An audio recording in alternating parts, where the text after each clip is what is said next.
day to day, man, that's the only way. They gon' know my name until it fade away. Fade away, fade away. They gon' know my name until it fade away. What's Gucci Gang? It's your girl Angelface, and today is a reaction to The Film Theorist. Wally's Unseen Cannibalism. Sorry, I had a slow moment. But yeah, this is a request, and if you guys have any more requests, please leave it in the description below or hit me up on any of my social medias, and I'll try to get to it as soon as I possibly can. And someone requested film theory before, and it was really popular with you guys. It was the High School Musical one. If you guys haven't checked that out, go ahead and check that out. It's in the video section.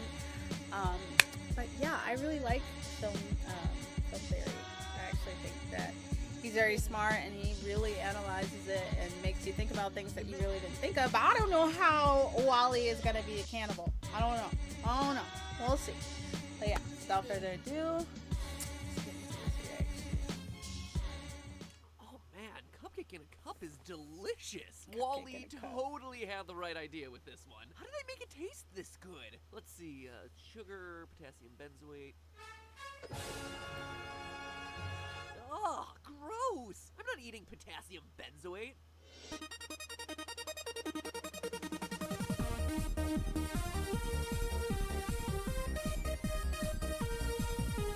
I didn't know he had an intro.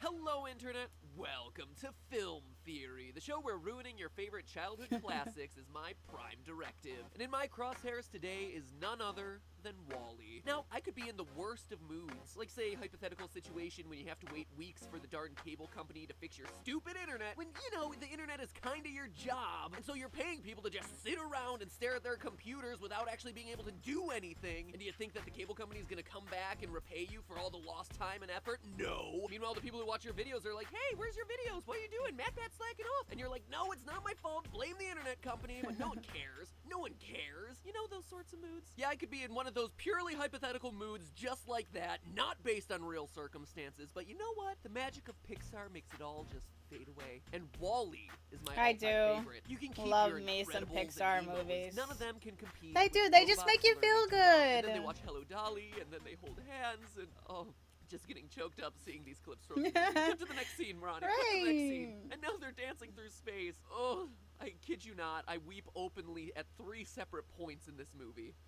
Well, at least I did. Now that I'm in the theory game, I don't so much watch movies anymore as I do study them. And this time I rewatched Wall-E, I wasn't crying because of robot love. I was crying because of the dark secret hidden in the bowels of the Starliner Axiom. To give you a refresher, the Axiom was supposed to be a safe haven for humanity, taking a few laps around the solar system while Wall-E's cleaned up the planet Earth and made it inhabitable once again. But when the events of Wall-E take place, they've actually been gone for centuries, longer than they first intended. They mention it in the movie like it's no big deal. And welcome to day 255,642 aboard the Axiom.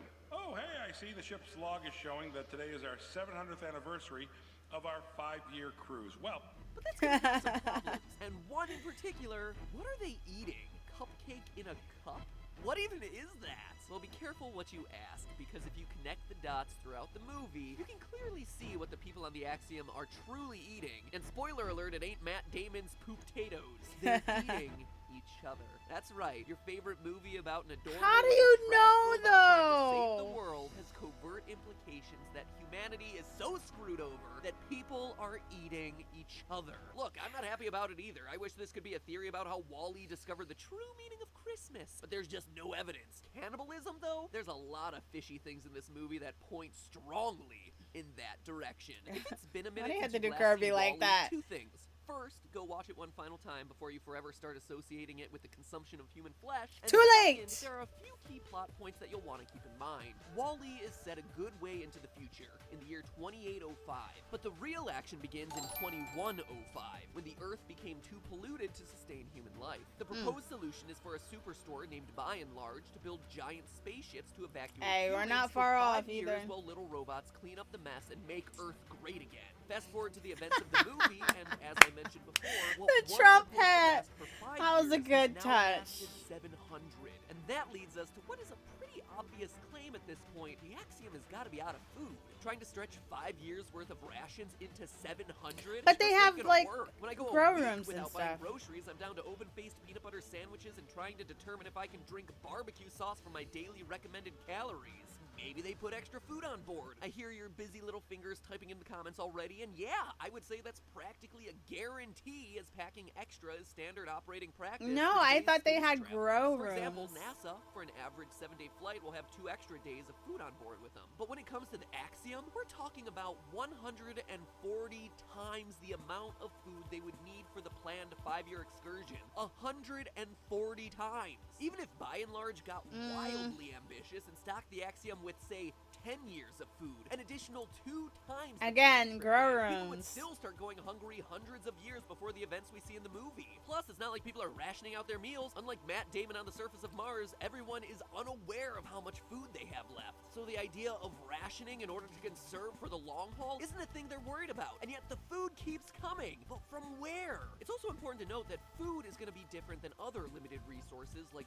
fuel or water, because there are easy ways for the Axiom to harvest those things for the several centuries where they're in space. In the special feature Captaining the Axiom, we learn 2 important details about the ship. For one, the ship is made out of a nuclear-embedded alloy. The Axiom is a second-generation General Dynamics Type 3 hull configuration made of a patented nuclear-embedded positronium alloy. Which would seem to indicate Okay. that it's running on nuclear power. While food supplies will quickly dwindle after a few years, nuclear reactors get a whole lot more bang for the buck. For example, when fully reacted, 1 kilogram of uranium-235, popular reaction agent, produces as much energy as 1,500 tons of coal. So a small amount of that stuff will cover you for quite a long time. And it's not like uranium is gonna turn to mush like a week-old avocado. The time it takes for half a sample of uranium-235 to decay is over 700 million years. Okay, so they're good Don't there. need to worry about the expiration date on that one. For water, the Captaining the Axiom video also informs us that the ship is headed to the Kuiper Belt. And here's your destination, Captain.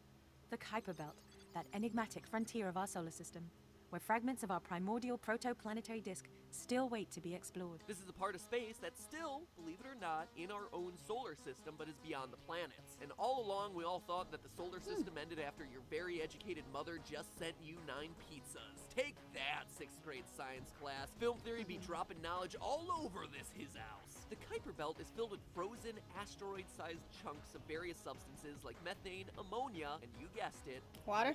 So it's not going to be hard to imagine that the Axiom could harvest some ice around it. But guess what you won't be finding on rocks floating through the empty void of space? So if you have Cows, water meat, and energy, other why random couldn't you foodstuffs. grow? So fuel and water could technically be taken care of, but you just can't make food appear out of nowhere. Or can you? This is the future after all, so maybe they've developed a way to create food out of thin air. Or at least that's what I 3D print initially it. thought until I looked a bit closer. I mean, food needs to come from somewhere. Note that we don't see any animals on the ship other than humans. Unlike water, food is more complicated than simply a bunch of hydrogen and oxygen atoms put together. So you'd need some ingredients for the food from somewhere. And even if they had developed some meal replacement superfood like Soylent, which delivers all your essential calories, it still requires plants. Soy. Not even Grow the ship's it. captain recognizes what a plant is or how it grows. Where's the thingy? Plant. Right. So what exactly would the hypothetical food be made out of? Also, if the Axiom were somehow able to They synthesize didn't know what food a out of plant thin air, was. why would it be such a big deal that Earth can grow plants again? Wouldn't they be able to stay on the Axiom or go and colonize a new planet with that kind of technology? Nope, they've definitely run out of food, and yet we see that the population has managed to survive for generations aboard the Axiom. Does that automatically prove that the passengers are eating other passengers? Well, not by itself, but it does color the way that we look at other issues. Issues like, where That did the is dead people go? interesting. The Axiom has been flying around for 700 years and started with a population of 600,000. Again, according to those DVD special features. The Axiom is a virtual city in space designed to accommodate the needs and desires of each of her 600,000 passengers. During that time, we can be certain that those 600,000 starter people have died several times over. When Captain McCree looks at the pictures of the captains before him, we see that there were 5 previous captains of the Axiom who've lived and died, and that they were each captain for between 120 and 150 years. That means we're looking at lifespans that may be as long as 200 years, but that still leaves us with That's a long time. I need me some cupcake in a bottle. Wait, no, what happened? over Uh-oh. 2 million dead bodies that the Okay. Axiom's gonna have to deal with. And we know they're not thrown away. I mean, since I the don't want it airlock if it's system and people, garbage but if it's disposal not areas people, of I the want ship. it. When Wally and Eve get pushed into the inner bowels of the Axiom with the rest of the waste, there's no organic material to be found. Then Even again, parts, wait, the hold things on, we- y'all. Riddle me this. If you could live an extra 50 to 100 years, would you eat people? Let's be real. Let's be honest. Would you eat some people? I don't know. I mean, 100 years. Nibble on some toes. I don't know. I don't know. jettisoned out into space. Again, Let's get back. there's nothing but trash and metal to be seen. So if you're not throwing the dead bodies away or launching them into space, there's only two possibilities. One, burning them into ash, which is likely, or two, recycling them. And if you've got a lot of one kind of material that needs to be recycled, i.e. human bodies, and another resource that you're in desperate need of, i.e. food, then it makes at least mathematical sense to see if the surplus of one can fix the deficit of the other. But of course, no human would ever agree to a plan that monstrous. Yeah, then am I you wouldn't right? want to eat the Well, old I am meat. right, but aboard the Axiom, they wouldn't have to. Remember, the Axiom's captain is incompetent. Until his spiritual awakening late in the film, Captain McCree demonstrates that he holds a meaningless title responsible for nothing more than reading announcements and clapping twice to get his coffee. McCree doesn't even know how the controls of the ship work. Otto, why did you wake me for morning announcements? Honestly, it's the one thing I get to do on this ship. So it's clear that any major developments or decisions on the ship aren't going through him. Enter Otto the autopilot, who has no problem instituting the system of man eat man. Remember that all of Otto's actions revolve around directive A113, a program which says that the Axiom must never return to Earth. Autopilot, take control of everything and do not return to Earth. Repeat, do not return to Earth. Let's get the heck out of here. Both of the problems I just mentioned, the Axiom becoming crowded with corpses and running out of food, would very much threaten Directive A113 by requiring a return to Earth to offload or get more supplies, thereby forcing Otto in an attempt to fulfill his programming to come up with a solution to fix both problems at any cost. Sir, I insist you give me the plan. Otto, get out of my way. We cannot go home. What are you talking about? Why not? That is classified. Captain, give me the plan. What do you mean classified? You don't keep secrets from the captain. It's not evil, it's just an artificial intelligence following his programming to the letter. And unlike McCree, Otto controls pretty much everything happening on the ship because everything on the Axiom is taken care of by the robot fleet. From being lifeguards at the pool, to performing maintenance, to delivering drinks. The passengers have relinquished all the control to the robots. He was like a accountant over. Best friend. And many of these robots are obsessed with cleaning and contaminants. Thus, it would only be in their programming to want to dispose of something as unsanitary as a human cadaver. Huh. Which brings us to the grimmest part of all. But you Sure, can't I've eat it when it's demonstrated dead how the already. passengers and the Axiom could have come about eating each other, both in terms of necessity and in the logistics of how such a system could come about, but up to this point it's been mostly speculation. It's time to prove this grim truth using science. Just look at the passengers aboard the ship. I'd say that they're a bit overweight. And that's not me judging them, that's a big point in the movie. The by and large CEO makes the claim that Due to the effects of microgravity, you and your passengers may have suffered some slight bone loss. and the diagram on the screen strongly implies that the bone loss is the cause of everyone's bootylicious body. But the science of that just doesn't make any sense. Yeah, it Sure, doesn't make NASA has sense. done a lot of research and determined that the weightlessness of space makes bones less dense very quickly and causes muscles to atrophy, but neither of these cause people to be overweight. yeah. Even if it did, what evidence do we really have that these people are subject to microgravity in the first place? Based on the way Wally falls down the trash chute and the way the babies slide down the Lido deck at the end of the movie, the Axiom is mimicking Earth's gravity, just like it mimics Earth's temperature. If there were microgravity on board, you wouldn't need a hover chair because literally any chair not bolted to the ground could hover. So all this talk about microgravity causing obesity is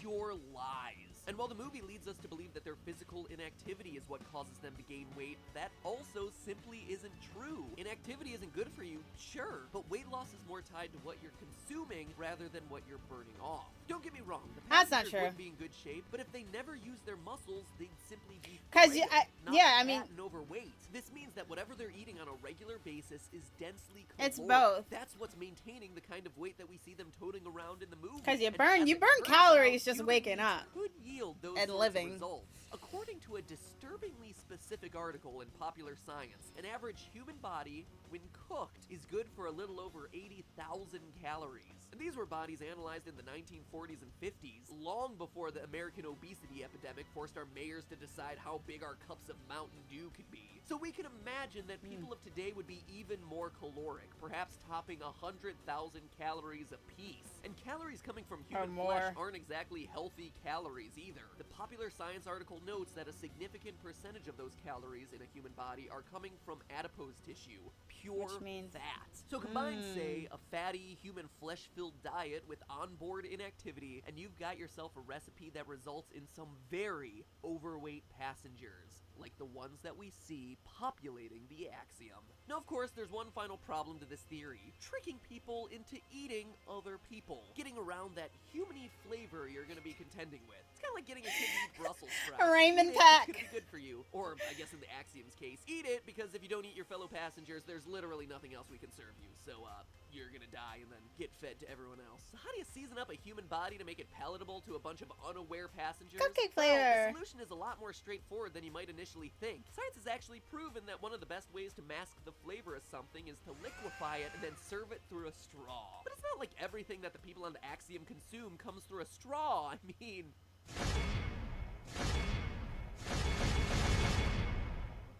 Oh. They are That's eating it. each I got other. nothing. I just ruined my favorite Pixar movie. Robot romance will never be the same. And with that, Charlton Heston, if you would be so kind to lead us out. Free these people! We gotta stop them somehow! But Oh hey, my that's just a gosh. theory. A film theory. That makes too And much cut. sense. Oh my gosh. That makes way too much sense. That is freaking me out now. I don't know how to handle it. But I mean, though, they had to do what they had to do. I'm just gonna say that, alright? I'm just gonna leave it there. But yeah, if you guys like this video, give it a thumbs up and make sure you subscribe to join the gang, and I'll see you guys in the next one. Peace.